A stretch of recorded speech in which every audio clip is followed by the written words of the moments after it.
माऊली ज्ञानेश्वर, भक्त शिरोमणी श्री नामदेवराय, शांतीब्रह्म श्री नाथ महाराज, भक्तिशक्तीचा आदर्श श्री समर्थ रामदास महाराज, जगद्वंद्य जगद्गुरु श्री संत तुकाराम महाराज, परमपूज्य गुरुमाता गुरुमाऊली श्री कलावती आई, विश्वरूप दाखवणारे जननी जनक आणि विश्व सावरणारे ज्योतिर्मय विभूती आणि समोर बसलेले मायबाप संत सज्जन श्रोते,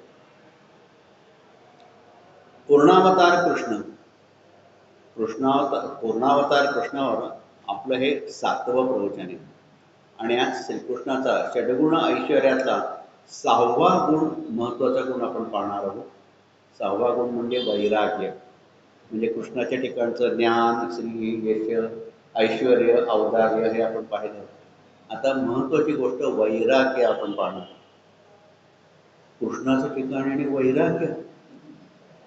खरं म्हणजे हल्ली लोक फार वरवरचा आणि उथळ अर्थ घेतात. वैराग्य, कृष्णाच्या ठिकाणी वैराग्य नव्हतं तर कृष्ण कसा हे होता वगैरे वगैरे. म्हणजे काही काही त्याच्या चारित्र्यावर इतकं शिंतोडे ओढवतात, विशेषतः ही राजकारणी मंडळी. म्हणजे लोकांना म्हणताना, उदाहरण देताना की म्हणतात आप करे तो रासलीला, हम करे तो चारित्र लीला, असं म्हणायला मागे पुढे पाहत नाही. म्हणजे कृष्णाने रास केला म्हणजे काहीतरी शृंगार केला म्हणजे कृष्णाच्या शीलावर काहीतरी शिंतोडे उडवायचे. कृष्णाच्या वैराग्यावर असा पहिला शिंतोडा उडवला जातो. वृंदावनात केलेल्या ज्या रासलीला आहेत त्या रासलीलांचं वर्णन अनेकांनी अगदी चघळून केलेलं आहे. म्हणजे एक राधा नावाची गवळण होती, तिच्या नवऱ्याचं नाव अनय होतं. श्रीकृष्णाच्या मुरलीचा आवाज ऐकू आला की ती आपली घरदार, संसार, नवरा, सासू सासरे सोडून आवाजाने त्याने पळत सुटायची. तीच काय गोकुळातल्या साध्या गोपींचे तसं व्हायचं. त्या रासक्रीडेवर नामदेवरायांचे असे अभंग आहे. नामदेवरायांचे एक सुंदर अभंग आहे. लोपला आदित्य चढे चंद्रप्रभा, लोपला आदित्य चढे चंद्रप्रभा, वृंदाने शोभा सुशोभित, देहुडा पावली उभा तयेवी, देहुडा पावली उभा तयेविनी, वेणू चक्रपाणी वाजवितो, ऐकताची नाद गोकुळच्या नारी, पहावाया हरी निघताती, भ्रतार शेजेसी टाकून उठती, वाढीता पंगत निघताती, स्तन देता बाळे टाकली भूमीसी, मोकया किशी निघताती, नामा म्हणे ऐशी गेल्या देवापशी, आनंद मानसी न समाई. खरं कोण? रास क्रीडेंचं जेव्हा वर्णन होतं, वृंदावनात जेव्हा कृष्ण होता तेव्हा कृष्णाचं वय काय असावं? कृष्णाचं वय 8-10 याच्यापेक्षा जास्त नव्हतंच. मुळी याच्यापेक्षा जास्त वयच नव्हतं. समजा ते गोपींच्या मनात शृंगाराची भावना असती म्हणजे तो 18 वर्षाचा होता. गोपींना त्याच्याबद्दल खूप प्रेम वाटत होतं, खूप प्रीती वाटत होती, खूप श्रद्धा होती, खूप भक्ती होती. पण ती भक्ती आणि श्रद्धा कशी होती? प्रेममय होती, प्रीतीमय होती. म्हणजे कबीर म्हणतात की कबीर कबीर क्या कहते हो, कबीर कबीर क्या कहते हो, ज्या जमुना के तीर, ज्या जमुना के तीर, एक एक गोपी के प्रेम में बह गए कोटी कबीर. असं कृष्णाचं चारित्र्य जर संशय घेण्यासारखं असतं तर त्यावेळेचे त्याचे हितशत्रू, विशेषतः शिशुपाल, बाकीचे विरोध, दुर्योधन वगैरे, दुःशासन वगैरे, हे सगळे जे जे त्याचे हे होते, किंवा रुक्मिणीचा भाऊ तो, या सगळ्यांनी रान उठवलं असं श्रीकृष्णाच्या बद्दल. अगदी पांडवांच्या राजसूय यज्ञात श्रीकृष्णाची जेव्हा अग्रपूजा झाली तेव्हा शिशुपालाने कृष्णाची भयानक निर्वत्सना केली. पण त्यात त्यांनी कधी तो व्याभिचारी होता असं चुकूनही म्हणलं.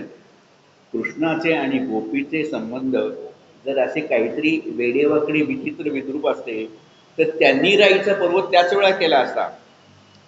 आपण आता म्हणलो ना की रुक्मिणीचा भाऊ रुक्मी, तो तर याच्या बाबतीत त्याला त्याच्या मनातनं आपल्या बहिणीला शिशुपालाला द्यायची होती, पण कृष्णाने ते रुक्मिणीचं हरण केलं. पण रुक्मिणीच्या वडिलाला, बापाला, राजा भीमकाला हे सगळं मनात कृष्ण होता. रुक्मिणीने कृष्णाची भर दरबारात निंदा केली होती, पण कृष्णाच्या चारित्र्याबद्दल मात्र तिथं काहीही म्हणणार नाही. आता एक महत्वाचं सांगतो तुम्हाला, फार महत्वाचं सांगतो. राधा संबंधात राधा नावाची गवळण महाभारतात नाही, हरिवंशात नाही, भागवतात नाही.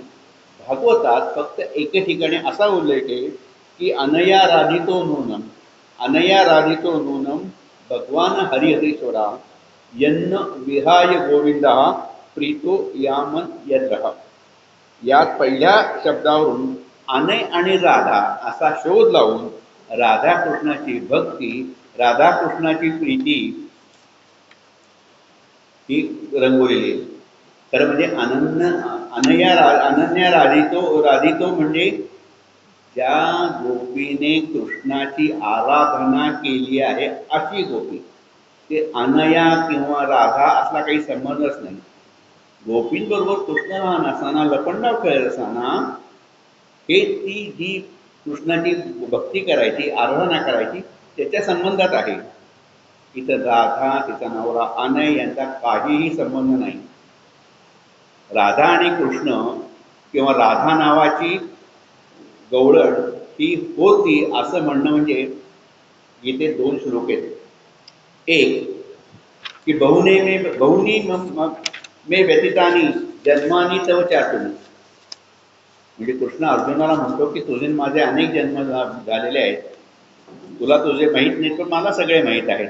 ते बहुनी मे व्यतीतानी, मग त्याच्यात तो मे महिना आणि 4 जून म्हणजे अर्जुना माझा जन्म मे महिन्यातला आहे, तुझा जन्म 4 जूनचा आहे असं म्हणण्यासारखं आहे. किंवा दुसरा असा एक श्लोक आहे की सर्वस्य चाहम हृदय सन्निविष्टो, मत्तस्मृती 15व्या अध्यायातला आहे. सर्वस्य चाहम हृदय सन्निविष्टो म्हणजे त्यावेळेला प्रत्येकाच्या घरी स्टोव होते. सर्वस्य चाहम हृदय सन्निविष्टो मत्तस्मृती ज्ञान, आणि सगळ्यांच्याकडे चहा होत होता. सर्वस्य चाहम असं म्हणण्यासारखं म्हणजे राधा गवळण आटणं असं म्हणण्यासारखं आहे. मग प्रश्न असा पडतो की काल्पनिक राधा का केली? परमेश्वर भक्ती म्हणजे जी भक्ती आपण करतो ती आधी सांगितली की नवरसात्मक, ही नवविधा भक्ती जी आहे ती नवविधा सांगितलेली आहे. पण पुढची भक्ती ही ती कांत भक्ती आहे. यात पत्नी म्हणजे भक्त हा पत्नी आणि भगवंत हा पती हा भाव मानून जी भक्ती केली जाते त्याला वधुरा भक्ती म्हणतात. म्हणजे जी आपल्या महाराष्ट्रातल्या गुलाबराव महाराजांनी केलेली आहे किंवा मीरेने जी केलेली आहे, मेरे तो गिरीधर गोपाळू दुसरा ना कोई असं जी म्हणते ही ती मधुरा भक्ती. या भक्तीत म्हणजे स्त्री ही अनन्य भावाने आपल्या पतीला सर्वस्व अर्पण करत असते. अशी भक्ती म्हणून ही राधा नावाची काल्पनिक व्यक्ती. ज्ञानेश्वरीच्या 12व्या अध्यायात ज्ञानेश्वर म्हणतात, म्हणजे एक दृष्टांत दिले आहे माऊलींनी. एरवी तरी माझ्या भक्ता आणि संसाराची चिंता काही समर्थांची कांता कोरांना मागे. माझ्या भक्ताला संसाराची चिंता आणि मग राजाची बायको काय कोरांना मागायला दारोदार हिंडेल काय? म्हणजे भक्ताला भगवंत आपली प्रिय कांता समजतो. आणि पुढे म्हणतात, तैसे ते माझे कलत्र म्हणजे पत्नी बायको, तैसे ते माझे कलत्र हे जाणीते, कायसेने मी न लाजे तयांची दिली. एकदा माझा भक्त झाला की त्याच्या योगक्षेमाची काळजी मी घेतो आणि त्याचं काम करायला मला काही कमीपणा वाटत नाही असं भगवंत म्हणतो.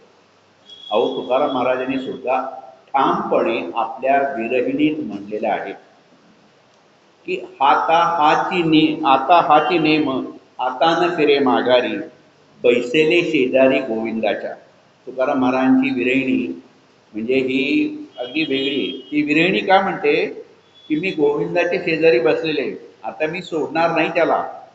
घररिंगी झाले, त्याच्या घरात मी फिरलेले आहे, झाले पट्टराणी बळे, मी त्याची पट्टराणी झाली. ती विरहिणी म्हणते, वरिले सावळे परब्रह्म, बळीयाचा अंग संग झाला, नाही भय चिंता तुका म्हणे. मी माझ्या पहिल्या नवऱ्याला सोडलंय, ही विरहिणी म्हणती माझ्या पहिल्या इतकी ती निर्लज्जपणे म्हणते की माझ्या पहिल्या नवऱ्याला सोडले. आता पहिला नवरा म्हणजे कोण? अविवेक हा पहिला नवरा. आणि मी त्या परपुरुषाशी राखले. परपुरुष म्हणजे कोण? तो परपुरुष नाही, परमपुरुष आहे. म्हणजे हा जो संबंध आहे तो राधा आणि कृष्ण असा संबंध सारखा हरकत नाही. म्हणजे मधुरा भक्तीत भगवंत भेटीची ओढ, तळमळ, उत्कटता हे समजण्यासाठी राधा ही व्यक्ती निर्माण केली. तसं राधा हे अजिबात पात्र श्रीकृष्णाच्या जीवनात आलेलं नाही. पण त्याचं आता ते सगळीकडेच राधाकृष्ण राधाकृष्ण, ठीक आहे, राधाकृष्ण करायला हरकत नाही, ती एक भक्तीचा आदर्श म्हणून करायला हरकत नाही. तसं कृष्णाला 8 बायका होत्या. रुक्मिणी, सत्यभामा, सत्या, नंतर सुदत्ता, लक्ष्मणा, जांबवंती, मित्रवंदा आणि कालिंदी. श्रीकृष्णाने नरकासुराला मारले आणि त्याच्या बंदीतील 16,108 बायका मुलींना, तरुण स्त्रियांना मोकळं केलं. त्या तरुण स्त्रियांना मोकळं केल्यावर त्यांच्या घरातले लोक त्यांना परत घरात घेईनात. आपल्याकडे हे फार वाईट आहे की त्या आईबाप घरात घेईना, त्या बाबा बेटा परपुरुषाचे हे झालेले आहेत वगैरे वगैरे वगैरे. आता या 16,108 बायकांचा काय झाला? श्रीकृष्ण त्यांचा पती झाला. आता पती ह्याचा अर्थ एक नवरा, हजबंड, माय मिस्टर वगैरे असा झाला श्रीकृष्ण. पण त्या अर्थाने नाही, पती याचा दुसरा अर्थ पालन करता. म्हणजे 16,108 बायकांचा पालन करता झाला. जर तो पालन करता झाला नसता तर त्या वेळेला समाजात काहीतरी नैतिकता बोकाळली असती आणि मग म्हणून तो पालक झाला. नाही तर मग 16,108 बायकांचा म्हणजे जनानखाना झाला असता. असलं आपल्याकडे काही नाही आहे. हे 16,108 बायकांच्या बाबतीत, त्याच्या बाबतीत जो हे घेतात. दुसरी गोष्ट अजून एक, 16,108 बायका कुठल्या? अथर्ववेदात सांगितलेले आहे की ऋचोपनिषद असता वै ब्रह्मरूपा ऋचस्त्रिया.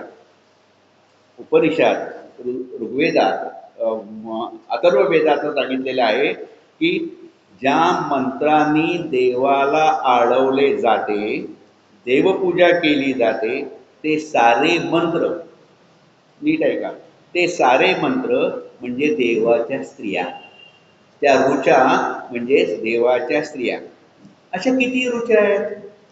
तर ऋग्वेदात आहेत 10,580.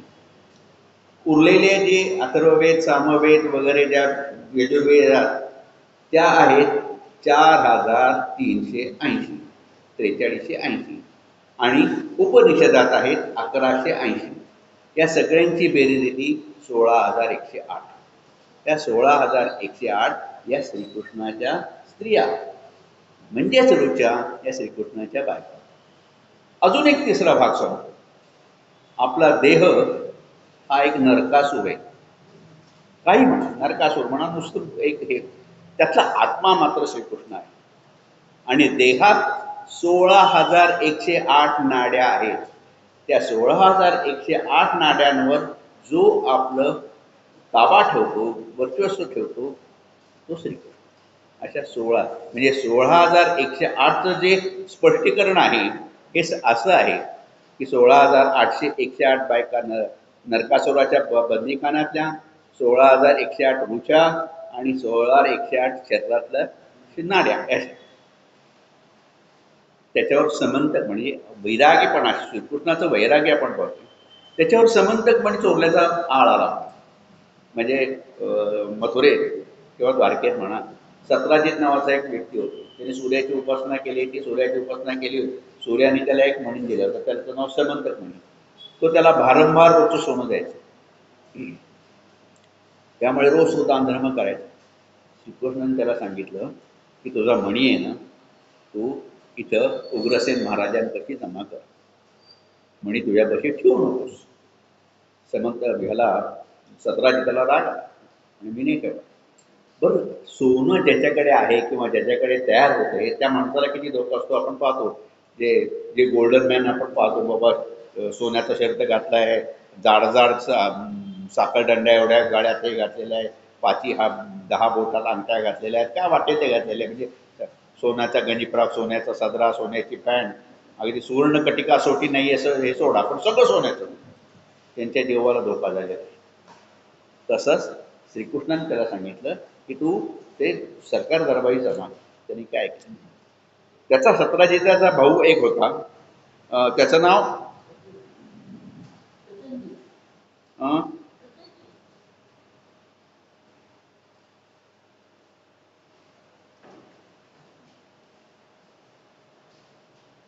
प्रसेन प्रसेन. हां, तर प्रसेन त्याच्याकडून त्याच्या भावाने तो त्याच्याकडनं घेतला आणि आपल्या गळ्यात बांधला. गळ्यात बांधून तो कुठेतरी शिकारीला गेला.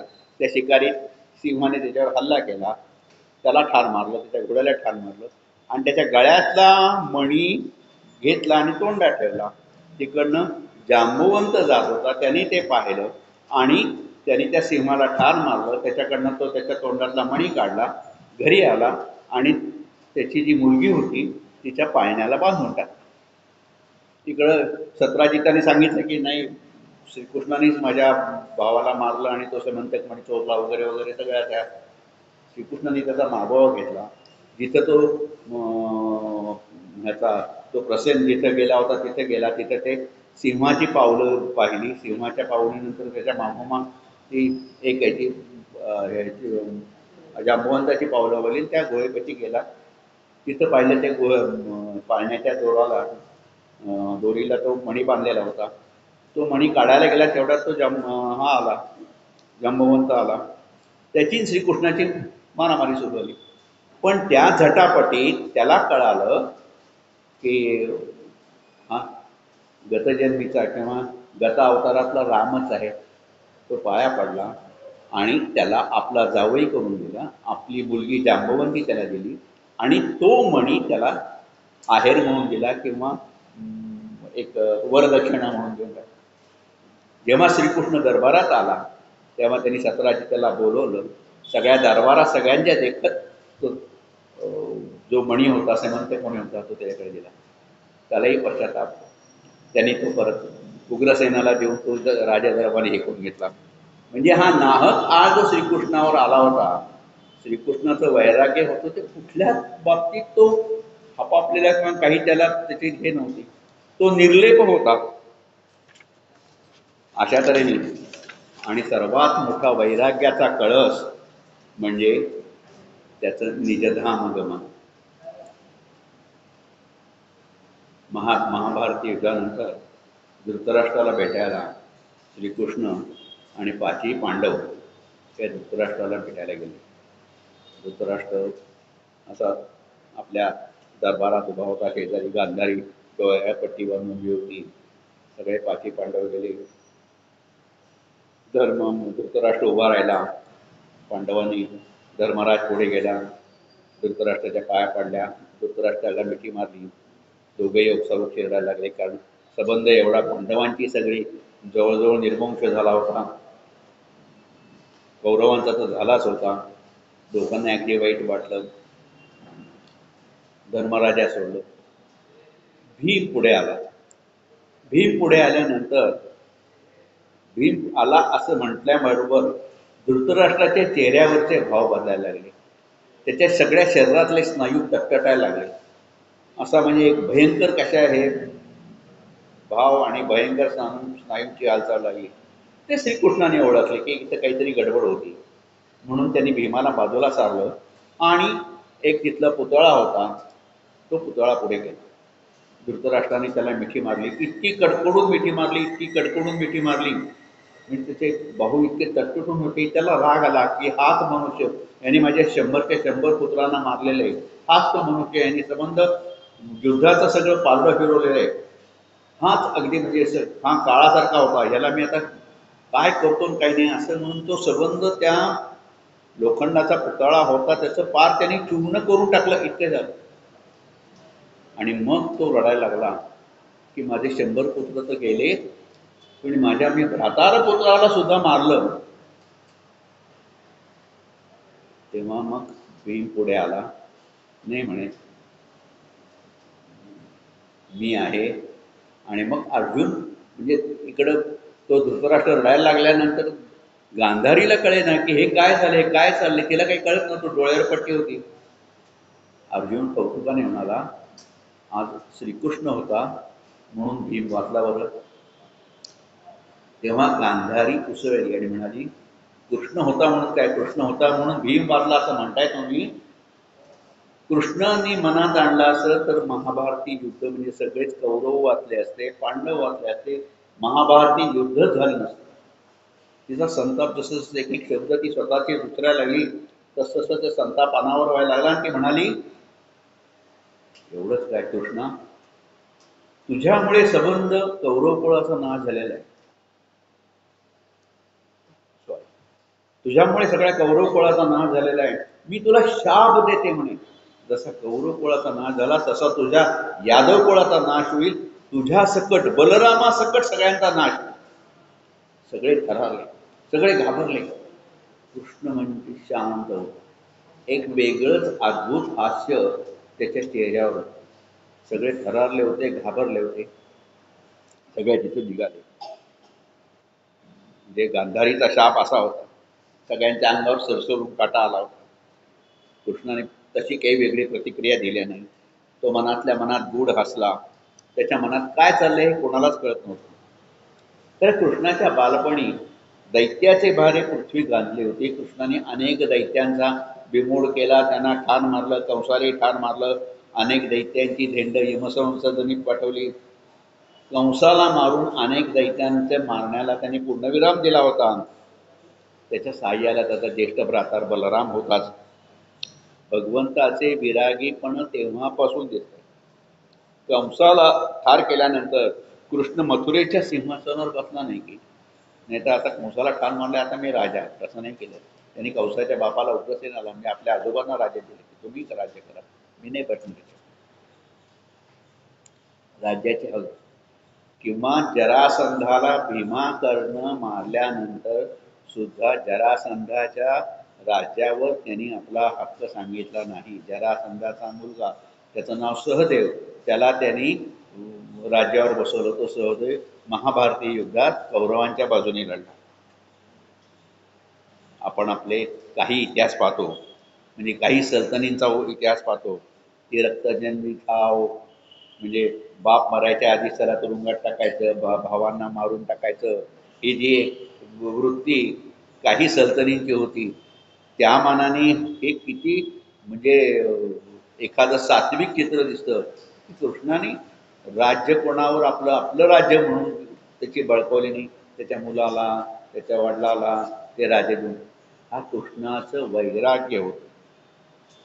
म्हणजे महाभारती युद्ध झाल्यावर सुद्धा त्यांनी म्हणजे महाभारती युद्धात त्यांनी भाग कुठला घेतला की पांडवांना 4 युक्तीच्या गोष्टी सांगून याच्या पलीकडे त्यांनी भाव घेतला नाही.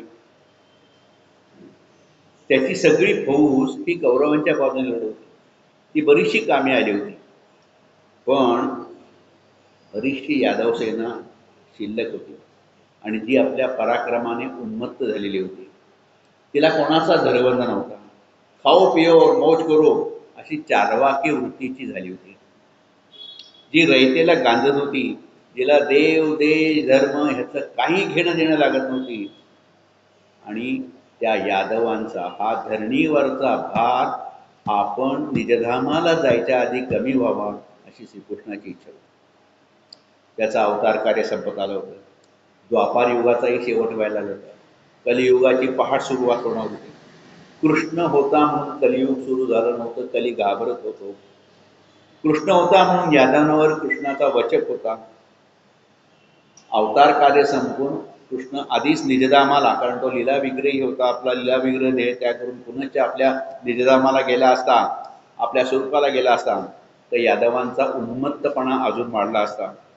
आधीच मधोन्मत्त त्यात काळाचा म्हणजे कलियुगाचा महिमा, त्यात कृष्णाचा नसलेला धाक, माधुरीपणा, मृगया, मद्यपान, स्वैर स्त्रीसंधान, त्यावेळी त्यांना आवर घालू शकेल असा कोणीही नव्हतं.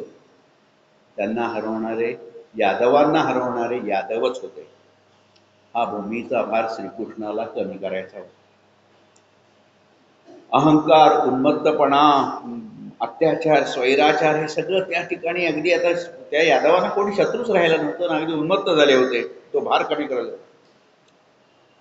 खरं म्हणजे यादवांना माहीत नव्हतं की आपण श्रीकृष्णाच्याच बळावर मोठे झालेलो, श्रीकृष्णाच्याच बळावर आपलं बळ आहे, त्याच्यात आपल्या बळ आहे.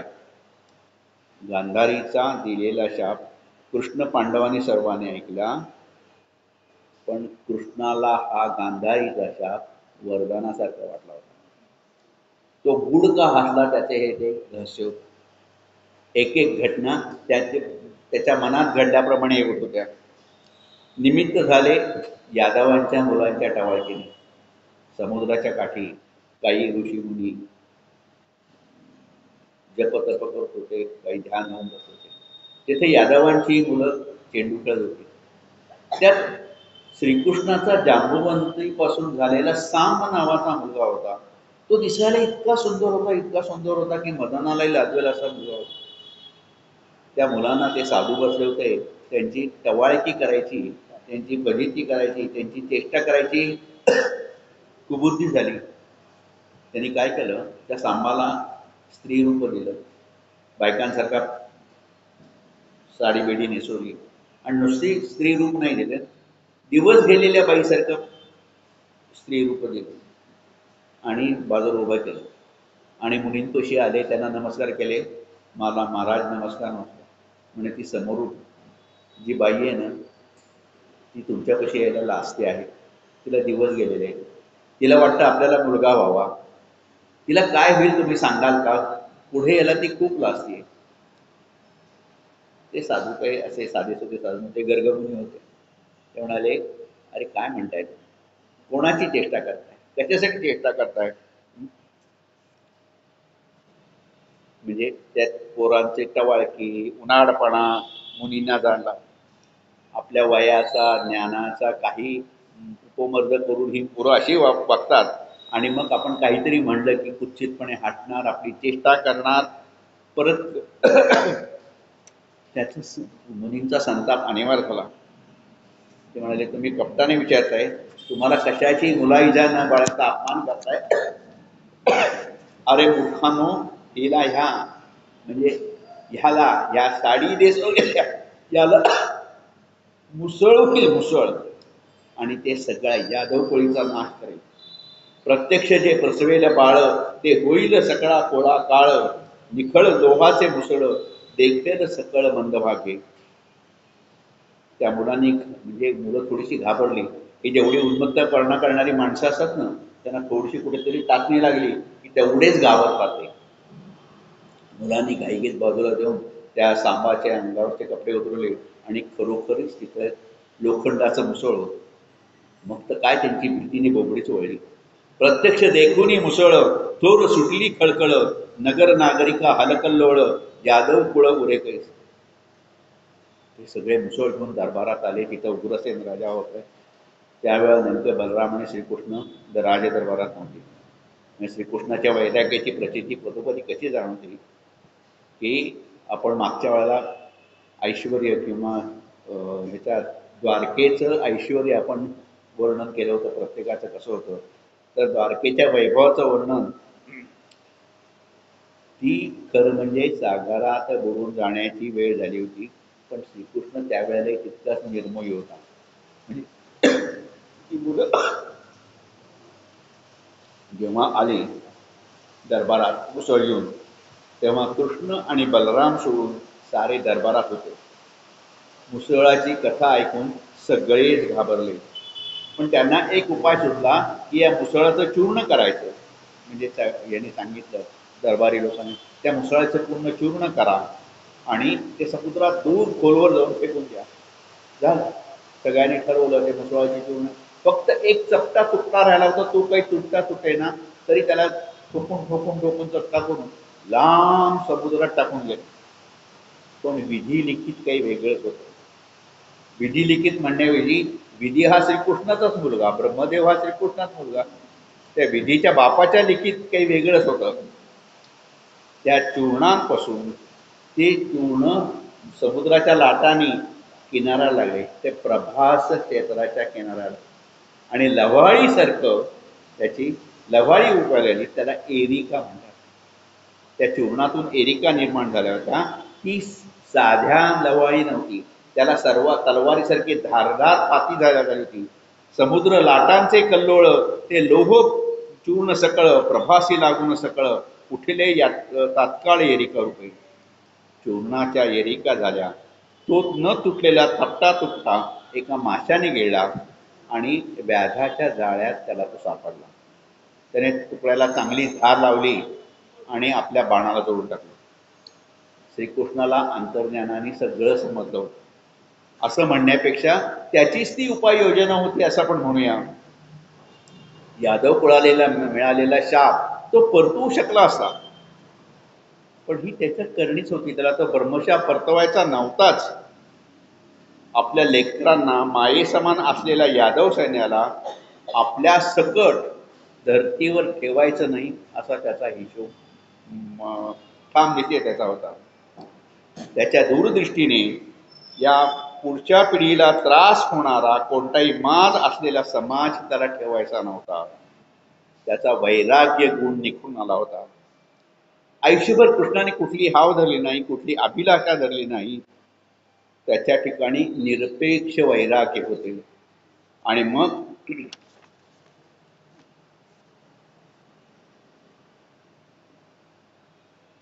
आणि त्याचे वैराग्य कसे होते की त्याच्या श्वासायुक्त होते, त्याच्या रक्ताच्या पेशीत ते वैराग्य होते.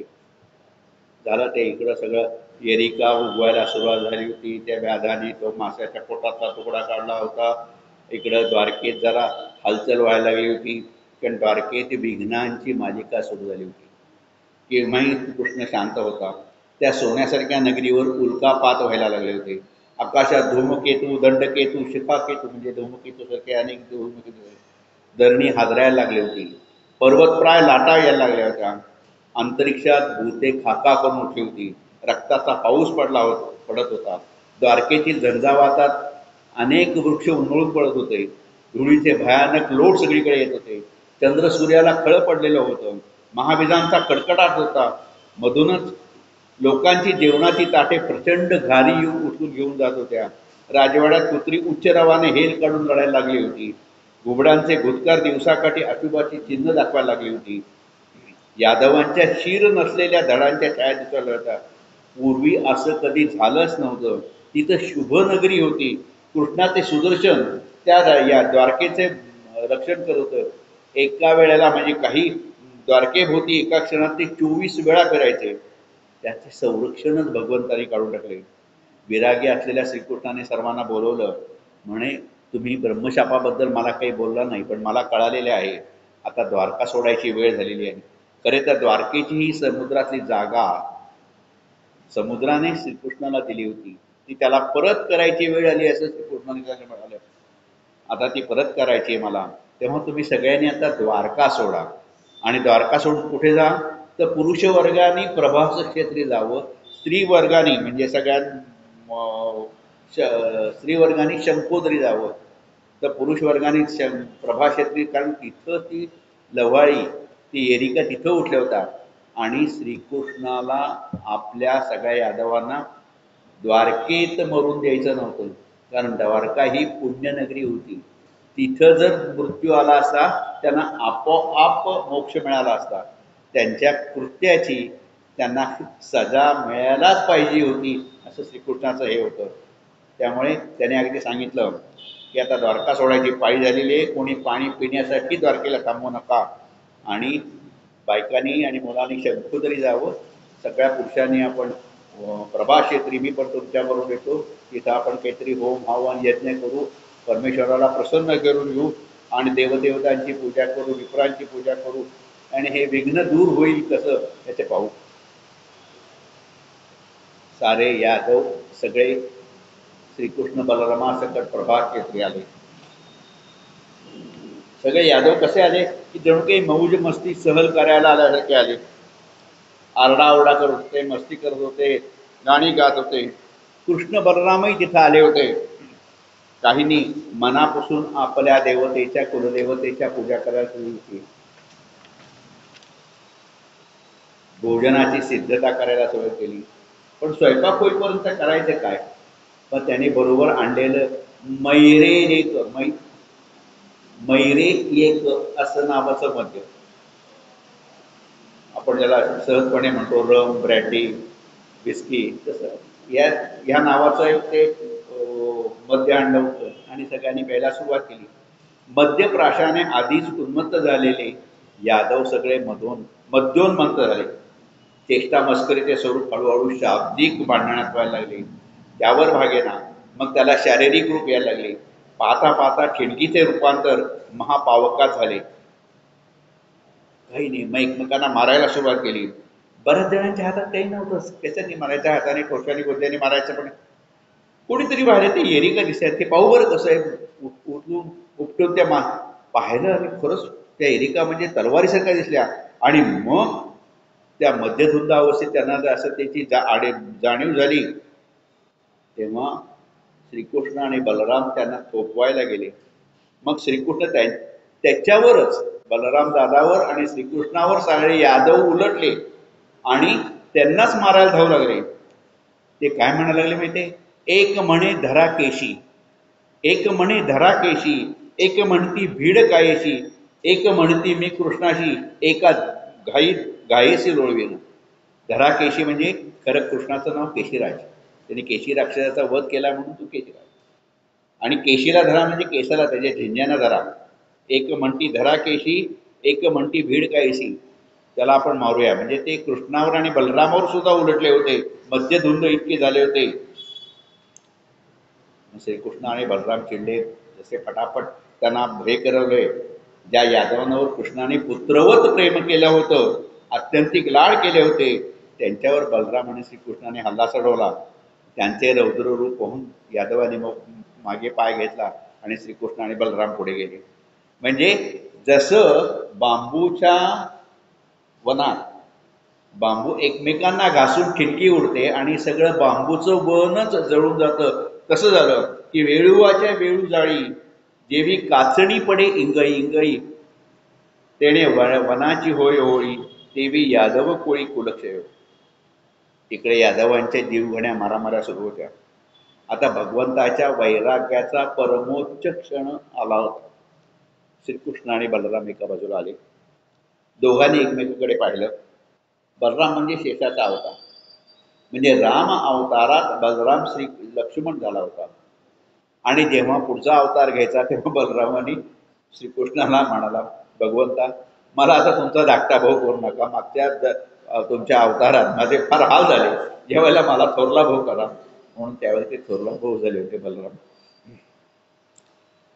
देव हसले आणि तथास्तु म्हणाले होते. दोघेही समुद्राच्या किनाऱ्यावर आले. एकमेकांच्याकडे पाहिलं. बलरामाच्या डोळ्यात थोडंसं पाणी तरळलं होतं. सारा अवतार कार्याचा सगळा चित्रपट त्यांच्या डोळ्यासमोर तरळला होता. भूतकाळाच्या महासागरात तेवढ्या वेळात दोघेही पोहून आले होते. शेषाने भगवंताला घट्ट मिठी मारली आणि मग तेथेच पद्मासनात बलराम बसले. देहीचा प्राण आकर्षून देहाभिमान त्यागून त्यांनी स्वतःला सागरात झोपून दिलं. देहाचे देह पण संपले. भगवंतांना ते जाणवले. थोडेसे भगवंत उदास असले. देवाने सर्वत्र नजर टाकली. यादव सैन्य जवळजवळ सगळं निमालं होतं. भयानक आरडाओरडा कल्लोळ सगळा संपला होता.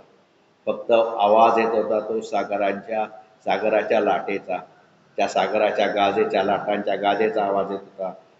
आणि भंग भंग भंग करत असल्या वाऱ्याचा एक भयान शांततेचा भंग करत होते.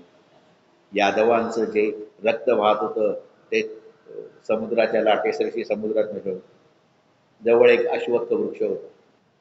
तिथं भगवान बसून तेजपुंज काया, त्याचं सौंदर्य वर्णन करण्याच्या पलीकडे श्रीकृष्ण तो ज्या वेळेला निजधामाला ह्या वेळेला होती त्याचं वय 125 होतं.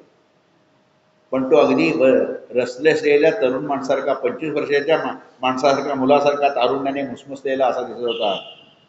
स्त्रियांचे 4 प्रकार असतात.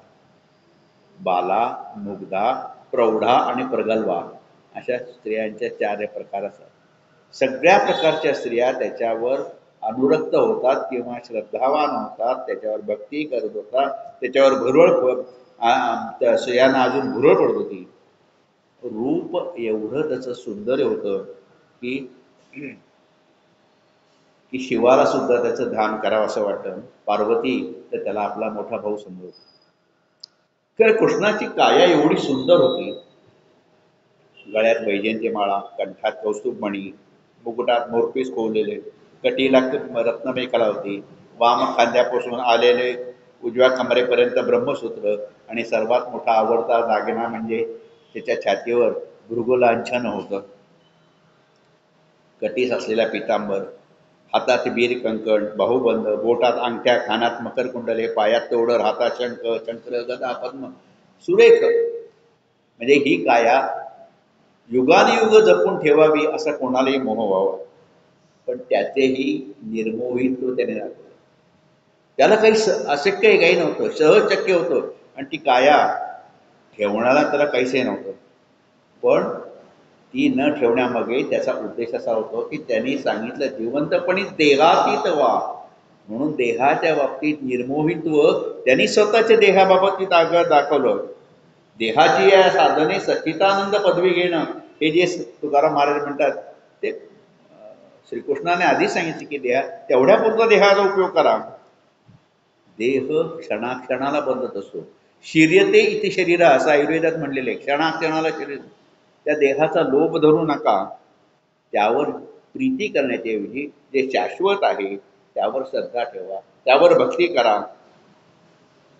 त्याच्या मनात वैराग्य नसते तर इतर संस्कृतीत आपण पाहिलो, लोकांच्या ममीज, डेड बॉडीज सगळ्या तिथं आहेत. आता अजून कुठे कुठे आहेत, आपल्या भारतात सुद्धा आहेत. तर तो प्रेत जपण्याचा जो अट्टहास करतात लोक किंवा दुसऱ्या संस्कृतीत, तो श्रीकृष्णाने केला असा पण श्रीकृष्णाने केला नाही. कारण त्याच्या ठिकाणी मोठा वैराग्य होता. अश्वत्थ वृक्षाखाली श्रीकृष्ण बसला आणि त्याला असा बसला की सहजपणे वाटावं की डावा पाय त्याने उजव्या मांडीवर टाकला. अश्वत्थ वृक्ष पाठीमागे फक्त तो पायाचा जो पंजा होता, म्हणजे तळवा, तो असा दिसत होता. त्या तळव्यावर सुद्धा अनेक चिन्ह होती. त्याचा उघडा पडलेला तळवा दुरून लांबून एखाद्या हरणाच्या मुखासारखा दिसत होता. जे घडायचे होते किंवा घडवायचे ही त्याची योजना होती, तो वृक्षावर बसल्यामुळे बाकी काही दिसत नव्हतं. तिथे शिकारीसाठी आलेल्या एका व्याधाला हरणाचा भास झाला. गेले 2-3 दिवस या रौद्र हवामानात, या पावसात, या वादळात त्याला कुठली शिकार मिळाली नव्हती. घरातले सगळे लोक उपाशी तापाशी होते. तिथला नरसंहार पाहून तो सटपटलेला होता. पण कुठेतरी शिकार मिळेल, आपल्याला काहीतरी मिळेल या आशेने तो पाहत होता. तो सगळं पाहून भेदरून गेला होता. आपल्या पुढ्यात काय ताट मांडून ठेवले त्यालाही कळत नव्हतं. तेवढ्यात त्याला तो तळवा दिसला आणि त्याला वाटलं हरिण आहे. इथं हरिण कुठलं आलं याचाही त्याने विचार नाही केला. कदाचित विचार केला असेल, त्याला वाटलं असेल की ह्या यादवांनीच आपल्यासाठी, आपल्या खाण्यासाठी जिवंत हरिण पकडून आणलं असावं आणि तसंच राहिलं असावं. पण तो शिकार पाहून खुश झाला आणि मग आता ही शिकार हाती घालवायची नाही म्हणून त्यांनी बाक्यातील तो वेगळा बाण काढला, ज्याला तो चपटा तुकडा अगदी घासून घासून धार लावून केला होता. तो धारदार चपटा तुकडा मिळवता त्याला अधिक धार लावून तीक्ष्ण केलं होतं. धनुष्याची प्रत्यंच्या ताणत बाण सोडला. तो सणानत आला, कृष्णाच्या चरणकमळावर लागला. ब्रह्मशापाचा तो पूर्ण विराम. स्वतः भगवंत शापातीत होते, पण वैराग्याचा आदर्श असलेल्या त्यांना ब्रह्मशाप खोटा पडू द्यायचा नाही. भेदावया श्रीकृष्ण चरण मुळी ब्रह्मशापाची कारण. भेदावया श्रीकृष्ण चरण मुळी ब्रह्मशापाची कारण. या जरा व्याधाचा बाण कृष्ण चरणी होता. बाण लागल्यावर कृष्ण जरा सुद्धा दचकला नाही. आपल्याला बाण लागावा ही त्याची योजना. त्यामुळे दुःख न होता त्याला संतोषच वाटला. बाणे अवचिते विंधिले परी कृष्ण नाही दचकला. बाण सत्राने खरतडला तेणी सुखी झाला श्रीकृष्ण. जेव्हा व्याधाने पाहिलं की हरिण नाही, हा माणूस आहे आणि तोही श्रीकृष्ण, तो सटपटला, बैठकीत झाला, थरथर कापायला लागला. त्याच्या तोंडाला कोरड पडली. त्याने अक्षरशः कृष्णाच्या चरणी लोळण घेतली. त्याच्या चरणावर अश्रूंनी अभिषेकाची धार धरली. हजारो इंगळ्या डसाव्यात असं त्याला व्हायला लागलं. तो म्हणायला लागला, जगाचा परमात्मा श्रीहरी, तो म्या विंधीला बाणे करी, माझ्या पापासमन थोरी नाही संसारी आतासी. ऐसा मी पापी पाप करता कर्मा, महापापी पापात्मा, माझा अपराध करावा क्षमा पुरुषोत्तवा. तो म्हणजे इतका सटपटला, इतका पश्चाताप झाला, त्याला काही कळेच ना की ज्या पायाशी सगळे संत सज्जन सगळे देव पायाशी लोटांगण घालतात त्या पायालाच मी बाण मारला. जे पाय द्रौपदीसाठी गजेंद्रासाठी जे पळत पळत धावत आले, जे भक्त रक्षणासाठी आपली प्रतिज्ञा राखण्यासाठी जे कुठल्याही क्षणाला धावत सुटतात त्या पायावर मी हे केलं. हा विश्वाचा श्वासोश्वास आहे, त्याला मी बाण मारला. जगात सर्वात सर्वात पाच पाप मोठी कुठली पाच पाप तर ब्रह्महत्या, आत्महत्या, मातृपितृ हत्या आणि तर अशी ही जी पंचमहापातके आहेत, मी पंचमहापातके एकाच वेळी केलेली आहेत. याला कमीत कमी शिक्षा म्हणजे देहदंड. मला देहदंड द्या, मला देहदंड द्या.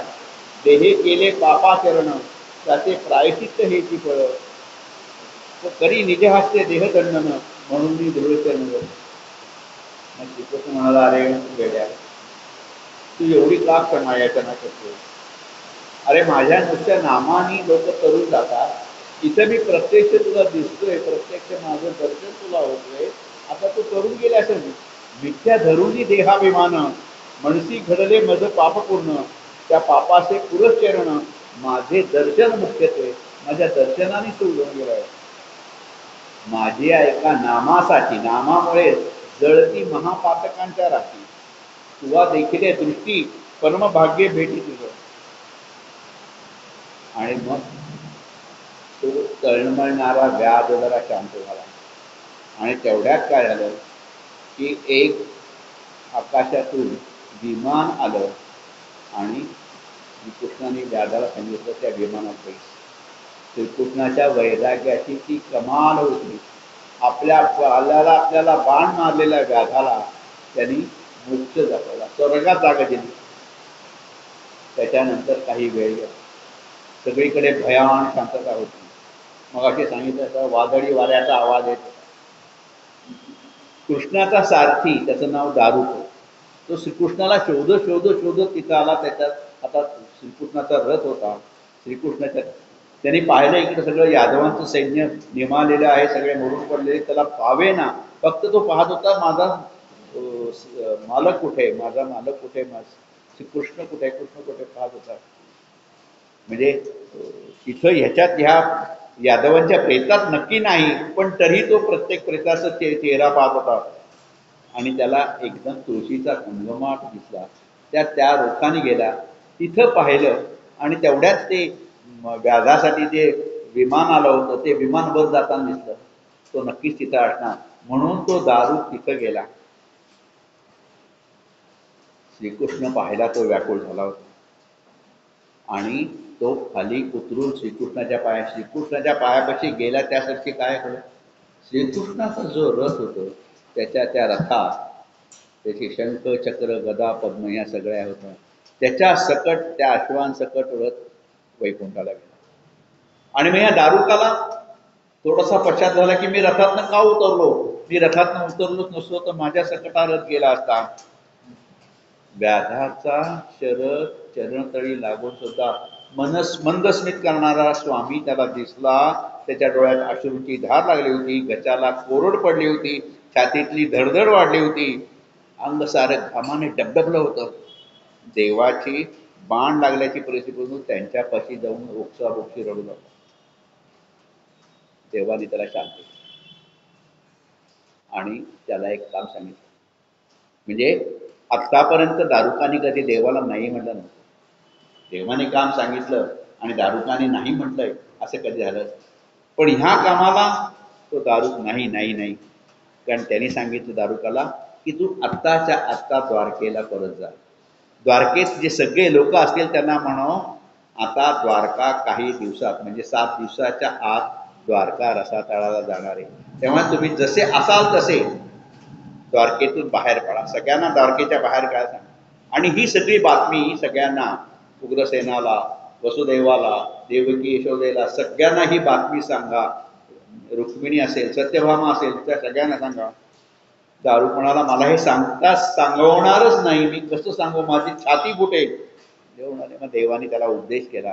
तो त्या उपदेशाने शांत झाला त्या उपदेशाने शांत झाला. म्हणजे त्यालाही थोडंसं म्हणजे त्याच्या दृष्टीने श्रीकृष्णाने जो उपदेश केला की बाबा शांत होण्याचे किंवा पारमार्थिक जो उपदेश आहे की कलियुग सुरू होणार आहे, नामस्मरण करावं, देवावर श्रद्धा ठेवावी, अलौकिक श्रद्धा ठेवावी, ह्या सगळ्या व्यवस्थित उपदेश केल्यावर तो दारू तयार झाला आणि दारू तिथून निघाला. तो सारखा मागे वळून वळून पाहत होता श्रीकृष्णाला की आता माझं दर्शन परत म्हणजे ह्यांचं दर्शन परत मला होतंय की नाही ह्याची त्याला हे होती. तो घाईघाईत द्वारकेत आलेला म्हणजे इकडं द्वारकेच्या ह्याच्यात आला. या भयान अवस्थेत सुद्धा कृष्णाचे ठिकाणी जे वैराग्य होते त्याचे आपसूक ज्ञान दारुकाला मिळाले. तो कृष्णमय झाला. तो त्यांची आज्ञा पाळून त्यांना 3 प्रदक्षिणा मारून कृष्णाला 3 प्रदक्षिणा घालून तो द्वारकेकडे जायला लागला. रडत भेलकंड तो द्वारकेच्या दरबारी पोचला. द्वारकेत स्मशान शांतता होती. एक कृष्णाविना सारी भयान शून्य वाटत होती. दिवस असून सुद्धा काळोखाचं राज्य होतं. घुबडांचे गुटकार आणि समुद्राच्या लाटांचा आवाज याच्या पलीकडे काहीही आवाज नव्हता. दरबारात सगळे होते. उग्रसेन होता, वासुदेव होता. त्याने तिथं जाताच मोठा अंबरडा फोडला. वसुदेवाच्या चरणापाशी कोसळला. त्यांचे पाय अश्रूंनी सगळे धुवून काढले. त्याचा कंठ दाटून आला होता. क्षणभर त्याची शुद्धच गेली. परत आल्यावर त्याने सारी हकीकत कशी बशी लोकांना सांगितली. तोपर्यंत सगळ्या राजस्त्रिया दरबारात धावत धावत आल्या होत्या. यादवांची सुंदोपसुंदी, भयानक हाणामारी, रक्तांचे वाहणारे पाठ, बलराम दादाचे पाताळी जाणे, हे सगळे इथं आता श्रीकृष्णाला पारध्याचा बाण लागलेला आहे. आणि मग सगळ्यांच्या चोखाचा एकदम स्फोट झाला. देवांचा निरोप आहे, इथून द्वारका सोडा, द्वारका सोडा. उग्रसेन कपाळ पिटायला लागला. वसुदेव डोके आपटून बेशुद्ध पडला. देवकी रोहिणी यांची शुद्ध केली.